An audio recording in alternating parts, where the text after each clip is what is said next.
우리 지역의 이슈를 짚어보는 시간 헬로 이슈 토크 함께 하시죠. 최근 우리 지역에서 악성 민원인 관련 사건이 연이어 발생했습니다. 악성 민원인의 액체 테러부터 흉기 위협까지 공무원의 직장 내 안전성이 점점 떨어져가는 분위기인데요.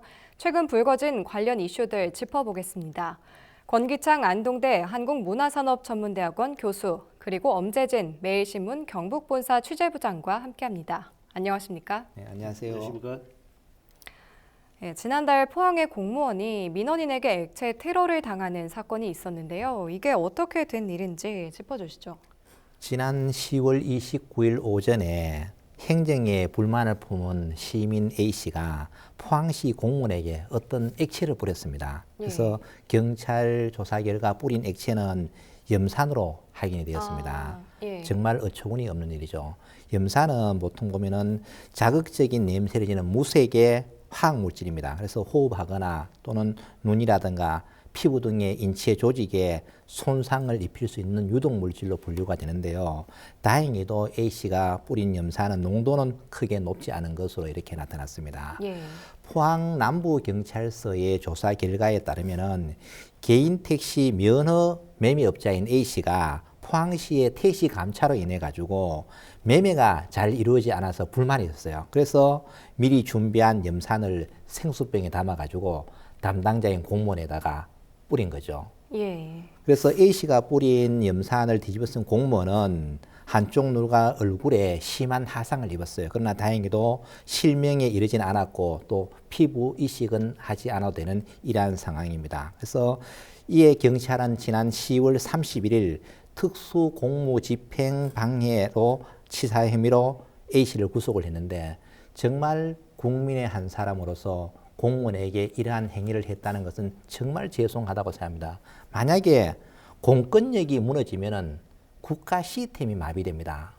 공무원은 폭력의 대상이 아니라 우리는 존경의 대상이 돼야 되거든요. 만약에 우리 사회에서 공무원이 없다라고 생각해 보십시오. 우리가 어떻게 살아갈 수 있는지. 정말 그분들의 헌신적인 노력이 있기 때문에 우리가 이렇게 행복하게 살고 있는 거예요. 예를 들면 지금 코로나19 상황이잖아요. 공무원들의 헌신적인 노력이 없으면 우리나라가 어떻게 되겠습니까? 정말 바이러스로 인해서 온 국민이 피해를 보잖아요. 그분들의 헌신적인 노력이 존경받는 사회가 돼야 된다. 그리고 하루빨리 공무원들이 행복한 시스템을 만들어줘야만 결국은 국민이 행복해진다고 봅니다. 다시는 이와 같은 안타까운 일이 발생하지 않았으면 좋겠습니다. 다시는 일어나지 말아야 하는 굉장히 위험한 사건이었는데요. 근데 이런 일이 그 공무원뿐만 아니라 다른 모든 공무원들한테도 일어날 수 있는 일이잖아요. 그렇죠. 그렇다면 포항시에서는 재발 방지를 위해서 어떤 대책을 내놨는지 궁금합니다. 네, 그렇습니다. 실제로 이제 우리 권 교수님께서 말씀하셨듯이 악성 민원인들에 의한 공무원들이 어려움을 당하는 이런 일은 사실 비일비재했거든요. 전국적으로 일어나는 일인데 이번에 포항시에서 일어났던 이제 염산 테러 이 부분은 굉장히 전국적으로 공직사회가 큰 반향을 불러일으켰어요. 그래서 이거는 뭐 지역의 문제가 아니고 전국적인 어떤 그 이슈가 되었다 이렇게 말씀드릴 수 있고요. 일단 포항시 같은 경우는 가장 먼저 청원 경찰을 이제 확대 배치를 하겠다라고 발표하고 그렇게 했어요. 그래서 지하 1층이라든지 지상 1, 2층에 청사에 출입구에 청원 경찰 한 명씩 배치를 하고 또 구청과 읍면동 사무소에도 추후 확대 배치할 계획을 세우고 있고요. 일단은 뭐 이런 어떤 청원 경찰을 통해 가지고 공무원뿐만이 아니라 다른 어떤 여타의 민원인들이 안전하게 일을 볼 수 있는 어떤 그런 행정 공간을 제공한다 이런 계획을 세우고 있습니다. 특히 이제 그 모든 관공서 보면은 코로나19 확산 이후에 출입구를 이제 그 좀 정문 하나로 한다든지 대부분 이제 폐쇄를 하고 출입자 통제를 하고 있잖아요. 포항시도 마찬가지였는데, 그리고 또 포항시가 2층에 이제 별도의 이제 접견실을 만들어서 공무원과 민원인이 만날 수 있는 공간을 마련했는데, 일부 이제 민원인들은 비상 계단이라든지 비상 승강기를 이용해 가지고 이제 청내를 무단으로 출입했던 사례들이 있었던가 봐요. 그래서 이런 어떤 사건을 계기로 비상승강기라든지 비상통로도 출입증이 없으면은 통과되지 않도록 하는 시스템, 출입 통제 시스템을 새로 이제 마련했고, 이와 함께 악성민원 이제 대응 매뉴얼을 이제 개발해서 폭언이라든지 폭행, 또 성희롱 이런 악성 민원인들에 대한 어떤 공무원들이 당했을 때 공무원들이 어떻게 대응을 해야 되느냐, 대응 요령이라든지 법적 절차 이런 것들을 이제 숙지할 수 있도록 그 대응 매뉴얼을 세우기로 했고요. 그리고 포항 같은 경우는 조례를 제정을 해서 이제 악성 민원에 대한 공무원 처우와 어떤 보호 이런 지원 이런 관련된 조례를 제정을 해서 악성 민원인에 대한 어떤 그런 어려움을 당했던 어떤 공무원들이 좀 이렇게 심리적, 법률적 상담도 하고 그에 대한 어떤 의료비 지원이라든지 처우에 대한 그 대책을 집어넣는 그런 부분들 그 대책을 세우고 있는 그런 상황입니다. 예, 포항시에서는 악성 민원인 대응 전략을 세웠지만 이 문제를 놓고 전국 공무원 노동조합도 발벗고 나선 모습입니다. 지난 1일 포항시청 앞에서 규탄 대회를 열었다고요? 네, 그렇습니다. 전국 공무원 노동조합 포항시 지부는 지난 11월 1일 날 시청 앞 광장에서 기자회견을 열고 악성 민원에 대한 피해를 당해도 공무원은 근로기준법상 사각지대에 있는 거예요. 항상 공무원 의리되는 거 피해만 당하고 있는 거예요. 그래서 이러한 문제를 좀 해결하기 위해서 정말 공무원이 민원인에게 폭행과 폭언을 당하는 사건이 이제는 다반사가 됐어요. 이걸 좀 방지해 달라는 것이 노조 측의 강력한 요구이고요. 또 강력한 처벌이 잇따라야 또 그런 일이 다시 발생하지 않잖아요. 이러한 제도를 좀 마련해 달라는 이야기입니다. 주요 내용을 보면은 공무원 보호를 위한 관련 조례를 만들어 달라는 이야기. 두 번째는 심리 상담 또는 의료비 또 소송 지원 등 피해자에 대한 행재정적인 지원을 해달라. 그다음 세 번째는 보안 검색대 등 방호 장비 및 인력을 좀 배치해야 된다. 그다음에 마지막으로 대응 매뉴얼이라든가 또는 악성 민원 대책 지원팀을 신설할 것을 요구를 했어요. 그래서 어쨌든 공무원이 안전하게 대민 봉사를 할 수 있는 시스템은 반드시 구축돼야 돼요. 공무원이 생명의 위협을 느끼면은 어떻게 되겠습니까? 이거는 제가 볼 때는 말이 안 된다고 보는 겁니다. 그래서 다시는 이와 같은 피해가 발생하지 않도록 이것은 지자체 차원이 아니라 국가적인 차원에서 강력한 대책이 이루어져야 합니다. 과거에 보면은 학교 폭력으로 인해서 학교에 사람들이 들어가니까 학교에 못 들어오게 딱 막았잖아요. 이제 공무원이 근무하는 그런 환경도 좀 철저하게 안전이 강조되는 이러한 시대가 와야 된다고 생각합니다. 예, 공무원의 안전을 보장할 수 있는 제도가 얼른 세워져야 할 것 같습니다. 이 날로 심각해지는 악성 민원인 문제에서 각 지자체가 대책 마련에 나섰는데 지자체별로 어떻게 대응하고 있는지 말씀해 주시죠. 그렇습니다. 이제 악성 민원인에 대한 어떤 공무원의 피해 사례들이 굉장히 많아지고 있잖아요. 좀 앞서 이제 권 교수님께서 말씀하셨듯이 전국 공무원 노동조합 같은 경우도 이번 어떤 그 테러 사건을 통해서 이제 그 대책을 마련을 요구를 하고 있잖아요. 그래서 이와 관련된 어떤 여러 가지 우리 지역뿐만 아니고 전국의 지자체들이 관련 어떤 그 조례를 만든다든지 장비나 인력을 보강한다든지 이런 대책을 세우고 있는 상황입니다. 우리 지역 같은 경우는 일단 성주군 같은 경우는 이제 비상 발생 시에 현장 대응 능력을 높이기 위해 가지고 비상 대응반을 편성했어요. 그래서 만약에 악성 민원인이 들어왔을 때 그 민원인을 좀 이렇게 자제시키는 진정을 시키는 민원 진정팀 또는 이제 그 경찰에 즉시 신고를 하는 신고팀 또 그 전반적인 부분을 이제 그 촬영을 해서 증거로 남겨두는 촬영팀 이렇게 3개 팀으로 민원 대응반을 꾸려서 이제 그 신속하게 이제 민원에 대응을 하기로 이제 했습니다. 특히 이제 민원실 내의 어떤 폭언이라든지 폭행 상황 시에는 민원실에 이제 배치된 이게 그 비상벨 112 신고로 바로 통하는 어떤 비상벨을 누르게 되면은 인근 경찰서에서 즉시 출동을 해서 민원을 제압하는 그런 어떤 시스템도 구축하고 있고 또 이제 군청 민원실과 읍면동 사무소의 어떤 민원실 같은 경우에도 이런 어떤 안심 비상벨을 설치한다든지 또는 CCTV 비상노음 전화기를 설치한다든지 이렇게 장비 지원도 지금 하고 있는 상황입니다.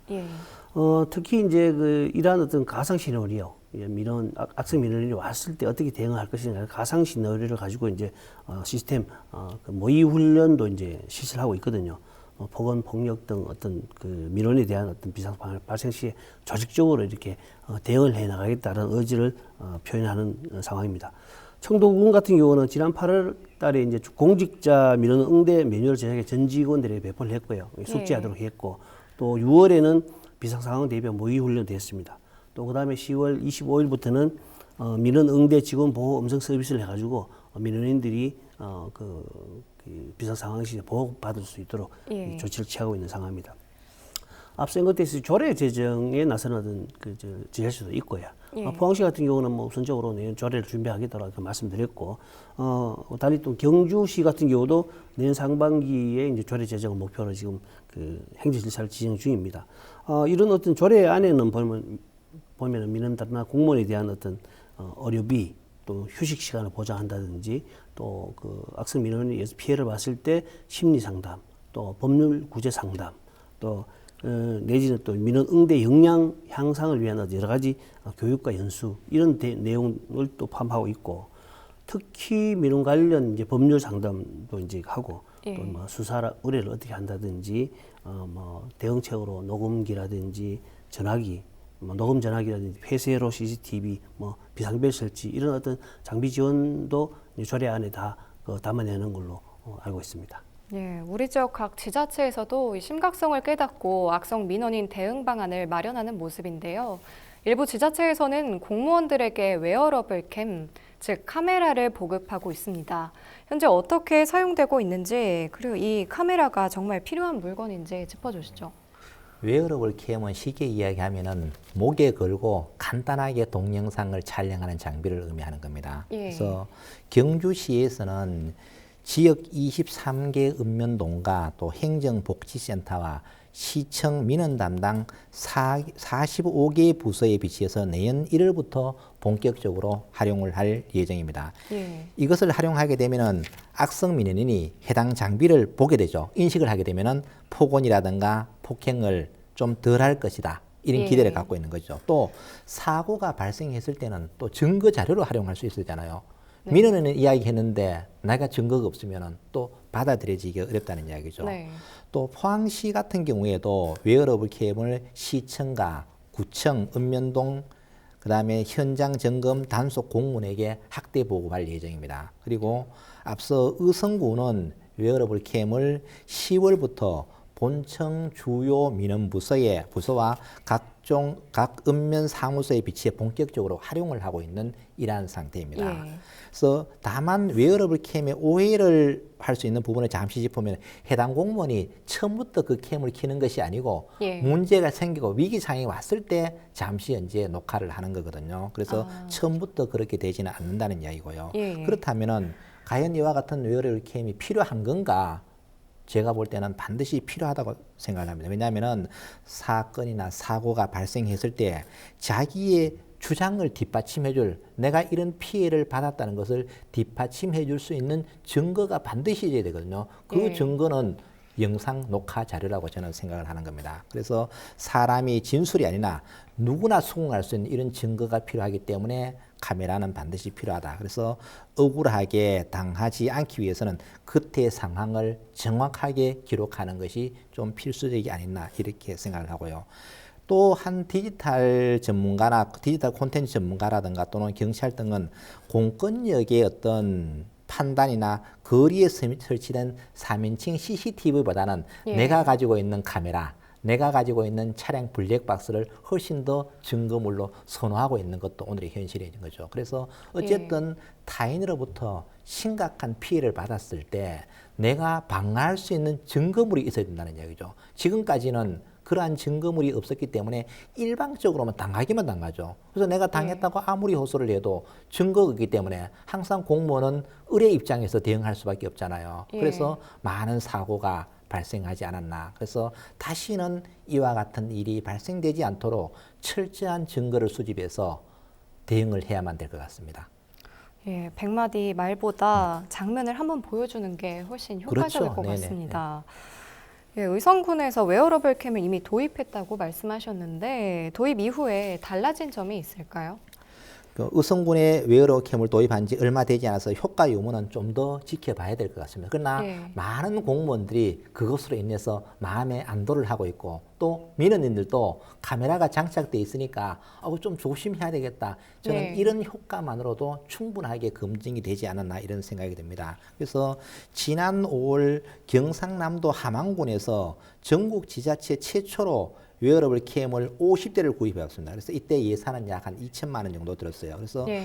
도입 후 3개월 뒤에 함안군 공무원에게 효과가 있나 없나 한번 물어봤어요. 물어보니까 면담 중에 점점 목소리가 커진 분이 계셨는데 딱 인식을 하고부터는 목소리가 좀 낮아지더라. 예. 서로의 진정 효과가 분명하게 있는 것이죠. 그래서 꼭 상대방을 어떻게 처벌한다기보다는 이런 예방적인 차원에서 이런 것들을 많이 해서 시민들도 이제는 성숙돼야 되거든요. 그렇죠. 공무원은 우리 시민을 위해서 무한 봉사하는 사람입니다.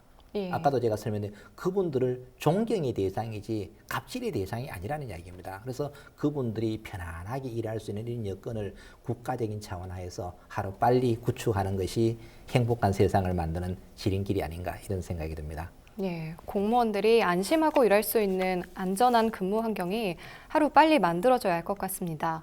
지금까지 악성 민원인에 대한 지자체의 대책들 살펴봤는데 이렇게 심각한 사건이 계속해서 발생하는 만큼 정부기관에서 나서야 하는 거 아닌가 싶거든요. 어떻게 생각하세요? 예, 그렇습니다. 뭐 그 앞서 말씀하셨듯이 굉장히 이제 그 악성 민원에 대한 공무원의 피해 사례가 굉장히 큰 폭으로 늘고 있거든요. 예. 이제 중국 이제 행정안전부 통계에 보면요, 뭐 민원인들의 폭언이라든지 폭행, 기물 파손, 업무 방해 이런 어떤 다양한 유형의 어떤 그 악성 민원들이 2018년도에 34,500건 정도, 예. 그다음에 2019년에 38,000건 정도, 지난해에는 46,000건 정도. 예, 점점 늘어나네요. 이제 그 2년 사이에 한 12,000건 정도가 늘어났단 말이에요. 예. 그러다 보니까 한 33.6%나 늘어났는데 굉장히 큰 폭으로 늘어났잖아요. 그러다 보니까 이제 그 정부에서도 그 손을 놓고 있을 수는 없는 상황이고 전국 공무원 노동조합에서도 또 강력하게 대책을 마련하고 있고 해서 행정안전부 같은 경우는 담당 공무원의 신체적, 정신적 피해 예방과 치유, 또 뭐 안전시설 확충을 골자로 하는 민원처리법 개정안을 입법을 원래 추진 중이다 이렇게 발표를 하고 있습니다. 그리고 예. 또 실질적인 어떤 민원 현장의 고충을 파악해가지고 개선한 방안도 지속적으로 추진해 나가겠다 이렇게 밝히고 있는 그런 상황입니다. 아, 예. 마지막으로 악성 민원인 문제를 어떻게 해결하면 좋을지 두 분 의견 들어보겠습니다. 가장 중요한 것은 이러한 일이 발생하지 않아야 되겠죠. 그래서 그렇죠. 저는 정말 공무원에게 이런 행동을 하는 이런 우리 의식 자체가 조금 문제가 있다고 봐요. 그래서 예. 아무리 어려운 일이 발생하더라도 순리적으로 해결할 수 있는 창구가 있단 말이에요. 그래서 우리가 정말 시민의식을 좀 높여야 된다고 생각하고, 그리고 민원인들이 많은 고충이 있어요. 그래서 이 민원을 좀 소극적 행정에서 좀 더 적극적인 행정을 펼쳐서 그분을 감동시킬 수 있는 이런 시스템, 정말 참 어렵겠지만은 민원인과 공무원이 정말 하나의 목적을 위해서 같이 상생할 수 있는 방안을 마련을 해야 될 것 같아요. 그래서 시민도 노력해야 되고 공무원도 노력한다면 정말 우리나라는 건강한 국가, 건강한 공무원과 시민이 함께 상생할 수 있는 이러한 나라로 발전을 해야 된다고 생각합니다. 예, 시민과 공무원이 서로 노력을 그렇죠. 해야 한다. 서로 노력을 해야 된다고 봅니다. 네, 알겠습니다. 예, 저는 뭐 사실 이제 그 민원 공무원들한테는 우리가 주로 이제 친절과 미소로 이제 민원을 대하라 이렇게 이제 주문을 하고 있거든요. 예. 그렇게 또 이제 교육도 꾸준히 이제 민원 공무원들한테 교육도 꾸준히 하고 있거든요.